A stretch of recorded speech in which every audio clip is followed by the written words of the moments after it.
Welcome to Psychology 280 Lifespan Development. My name is Dan Florell, and I am going to be your instructor for this course. Let me say I'm excited to have you on board. Of course, I wish I was meeting you in person, as we all signed up for this course to be in person, but the pandemic, given what it is, and the restrictions, this is what we're going to have to do for this semester. So welcome to the online course. A little bit about me. I've been teaching for over 20 years, and this course has been a mainstay of one that I have taught for many, many years. So I know this content backwards and forwards and know how it applies in the real world, and find it a fascinating subject. So I think you're really going to enjoy this. I have a couple of children that are in high school right now, not really enjoying sitting out this whole pandemic and taking courses online like you all are. So I can definitely empathize. And I got to say, the content's been wonderful over the years to help me understand why they are the way they are. So this is going to be an orientation video just to get you used to what's going on in our site and what are the expectations from the get-go. And so the first thing that we're going to talk about then is the issue of textbooks. Okay, so we do have a textbook for this course. It is Lifespan Human Development by Carol Siegelman and Elizabeth Ryder. And so you definitely need this book. Go get this book. We will be going through the very first chapter all the way to the very last chapter. So you really need this course book. Now, the other options for you to have are The Lovely Bones or Tuesdays with Morrie, and that's an either or. You won't need these books until towards the end of the semester, but my advice is while you're dropping thousands of dollars for various textbooks, squeeze in one of those too, because they're only about 10 to 15 bucks at most, and you're going to just blur with the sheer amount of money that you're going to have to spend on textbooks rather than towards the end of the semester when even a few bucks can seem like it really matters. So that is the overview textbook. What I'm going to spend the rest of this module doing is going over the syllabus and just giving you a good idea of the lay of the land of what we got going on here. So let's go ahead and get rid of this, and then we'll go on to the syllabus. So what we have in the syllabus here, let me get up to the top, is this is a totally online course. It is an asynchronous course. By asynchronous, we're talking about there is no expectations of being here at a particular time to get content. I figure you may have enough online courses that want to have that type, and rather than make your schedule even more hectic, this is going to give you some flexibility. So I very knowledgeably gave you that flexibility with the idea that you'll still be able to hear the lectures from me in this type of format. So I'll always be in your kind of lower right-hand corner talking to you as we go through the various slides. And it's also my belief to give you as many modalities to get this information in as possible.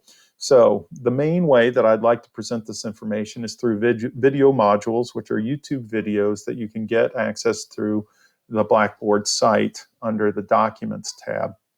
And each one has a folder for the particular chapter that we'll be reviewing. So that's the first way, through the video. And like I said, that's the main one.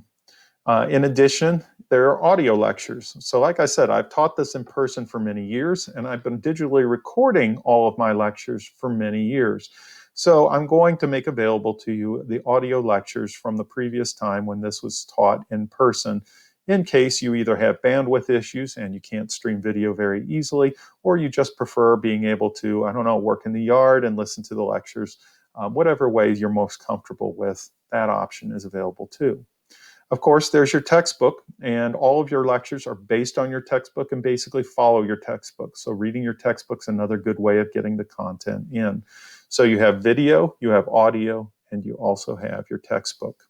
In addition, I put all of the slides available in a PDF, so you can download those, and they are in a note-taking format. So you can decide to print those off and take notes along with the video if you choose to, or if you just want to be able to scribble notes while you watch the videos, those are going to be available. So you have plenty of ways of getting the content here, and I'm hoping that that will be successful.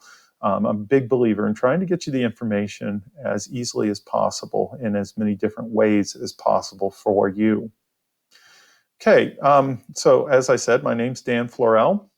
If I was on campus, that would be my campus office. I don't intend on being there. We've been actively discouraged from being on campus if we're teaching online courses, and that's all I'm teaching this semester. The best way to get a hold of me is through email.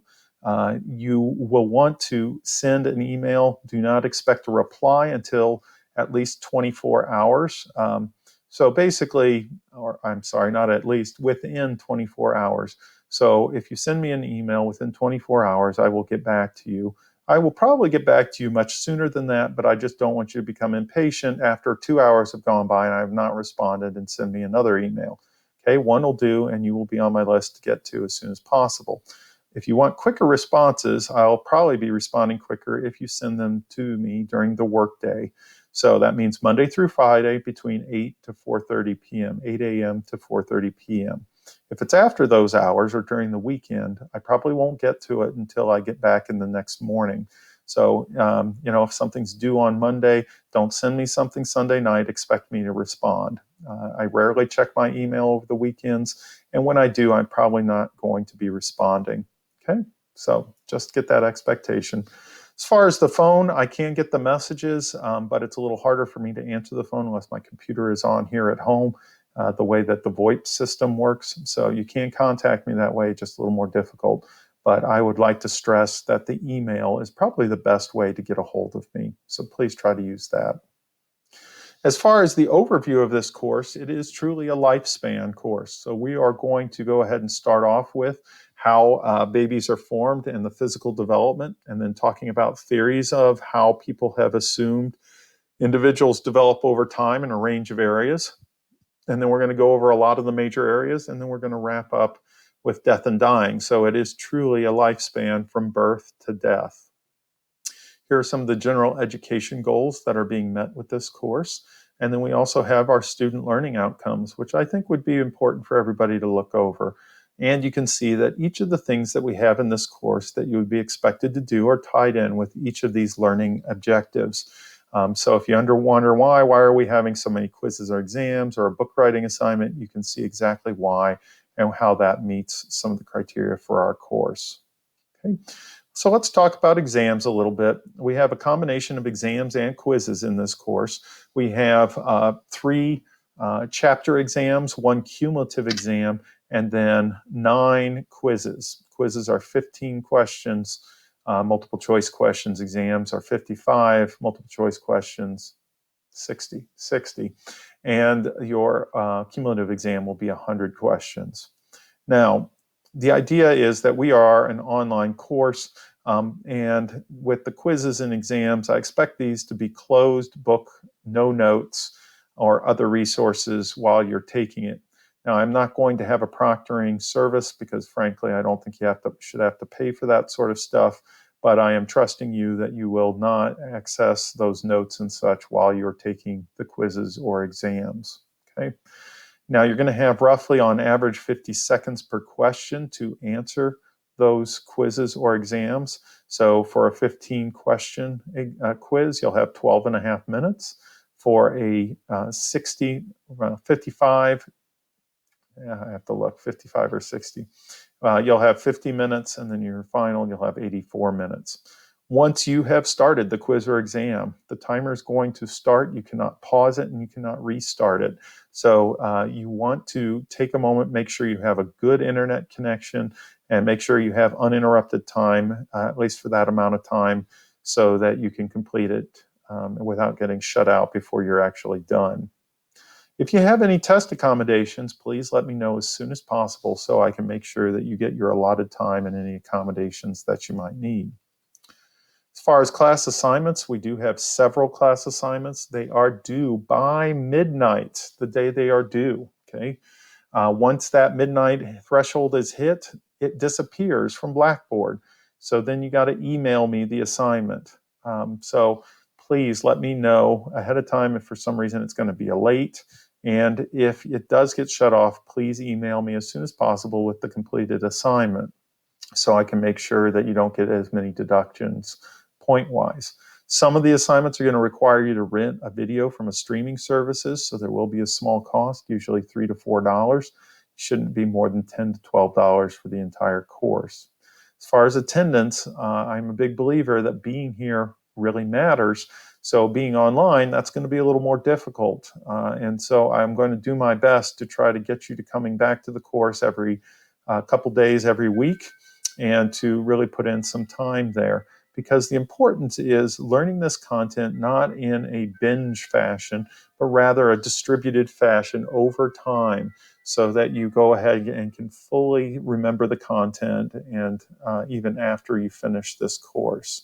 Okay, so really, I'm going to be checking a variety of ways to making sure that you're here. So I'm going to be looking at, have you been logging in to our class? Have you been completing assignments, quizzes, exams? If those start to go missing, I'm going to start following up and try to track you down and figure out what's going on. So if you are having some issues, please let me know ahead of time so I can hopefully help you out and not just give you a series of zeros and have those kind of compounded. As far as the course breakdown, you can see the exams are 30%, quizzes are 20% of your grade, and then class assignments are 50%. Grading goes to 90, 80, 70 kind of grading scale. And if you get like 89.5 or above, I typically round up the grade. Your required texts we've already kind of reviewed. It's Lifespan Human Development. That's the main with Siegelman and Ryder. And you need to get either the Tuesdays with Morrie or Lovely Bones, but not both. Another way that I'm going to try to address and make available content over a distributed time period is using the Remind kind of text messaging service. This is one that is optional, but I think it would be really helpful, particularly for an online course. You'll get roughly one email a day in regards to these two different types of Remind services I have for this course. So the first is Remind Assignments. So whenever there is a lecture module posted or class due or assignment due, you're going to get a text message once a day that kind of reminds you that that's coming up. So this is real good if things slip your mind or you have so many of these online courses, as a nice reminder for you. The Remind content is going to provide you some content from the chapter that is frequently appearing on quizzes or tests. And once again, you're going to get a text message about once a day. So if you sign up for both of these services, you'll probably get 2 text messages a day about this course. And I think that's going to be good because with it being asynchronous, it's going to be easy to put this one aside and to maybe some of the others that you think are more important or have more pressing deadlines. And it's going to be easy to forget things in this particular course. This will give you kind of a reminder once a day that this course is still around, that you still need to be making progress through the various modules and such. Okay, so those are optional, but I highly advise signing up for those as soon as possible. As far as the late assignments, you can turn in assignments up to a week late. Every day past the due date that you send it in, it is a 10% reduction. And if it's more than a week late, it goes to a 0 with no makeups. So it's very important to get your get your assignments in on time. Okay, can't emphasize that enough, on time. As far as quizzes, I don't really do makeup quizzes because you can drop the 2 lowest of the 9, meaning they can be your lowest grades or it could be no grade at all. Now, there are some extenuating circumstances, but I would prefer if you could let me know ahead of time so that I can make those accommodations. As far as tests, if you do miss the tests, you need to go ahead and contact me, and I can go ahead and have you make that up. If you do not contact me before the next test, then that test goes to a 0. So it's your responsibility to do that. As far as the course content, this is a Blackboard course. Everything's going to be on Blackboard, and you're going to access it through there. If you need any help, the Knoll Studio service is very helpful for any projects or assignments we might have. Of course, the library is open. There is the Student Success Center, which provides tutoring, and there's the PASS Tutoring Center in the psychology department for more psychology-related courses. So any of those are good. There's your drop policy, academic integrity, and writing expectations. Now, all my communication to you is going to be through EKU email, so please make sure to check that regularly, and especially if you tend to use another email, use your EKU one for all courses related information. As I mentioned before, if you have any disabilities that require accommodations, please let me know, and with a letter from the Center for Student Accessibility, and I'm more than happy to grant you that. Academic integrity and discrimination statements are here. Okay, as far as our tentative course outline, it's called tentative, but because we just really can't predict the future, especially these days. But by and large, with it being an online course, you can pretty much write this down that we are going to be doing this type of order. I've broken them down in 1 week segments, and you can see what specific days we should be covering. So on Monday, today, hopefully you should be watching this video and then watching the Chapter 1 module. And then starting Wednesday, watch the Chapter 2 module. Now, there is an orientation quiz that will be due on Friday by midnight, where you will need to use the syllabus and this module to go ahead and complete some basic questions, just so I can make sure that you understand some of the ins and outs of this course. Should be pretty easy though, and this is the one exception on a quiz where I encourage you to use your notes while doing it. As far as other assignments and quizzes, you can see those are marked in bold. So another way to kind of stay on top of this course is to put in your calendar a day or two before these each are due, that they pop up so they remember that you need to do these.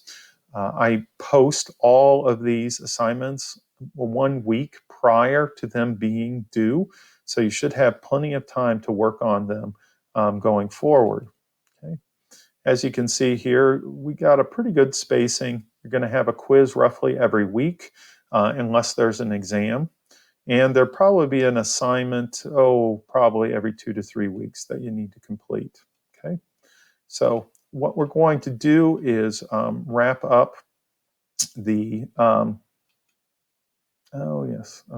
we're going to wrap up the assignments and course pretty much by prior to Thanksgiving break, though we will have the final cumulative exam right afterwards. Okay, so that is the course and the course overview. Please go ahead and watch Chapter 1 video modules, and we'll get started. Looking forward to working with you all. Please reach out if you have any questions at all. And while I prefer email, it's very easy for me to set up a Zoom kind of module going forward if we need to.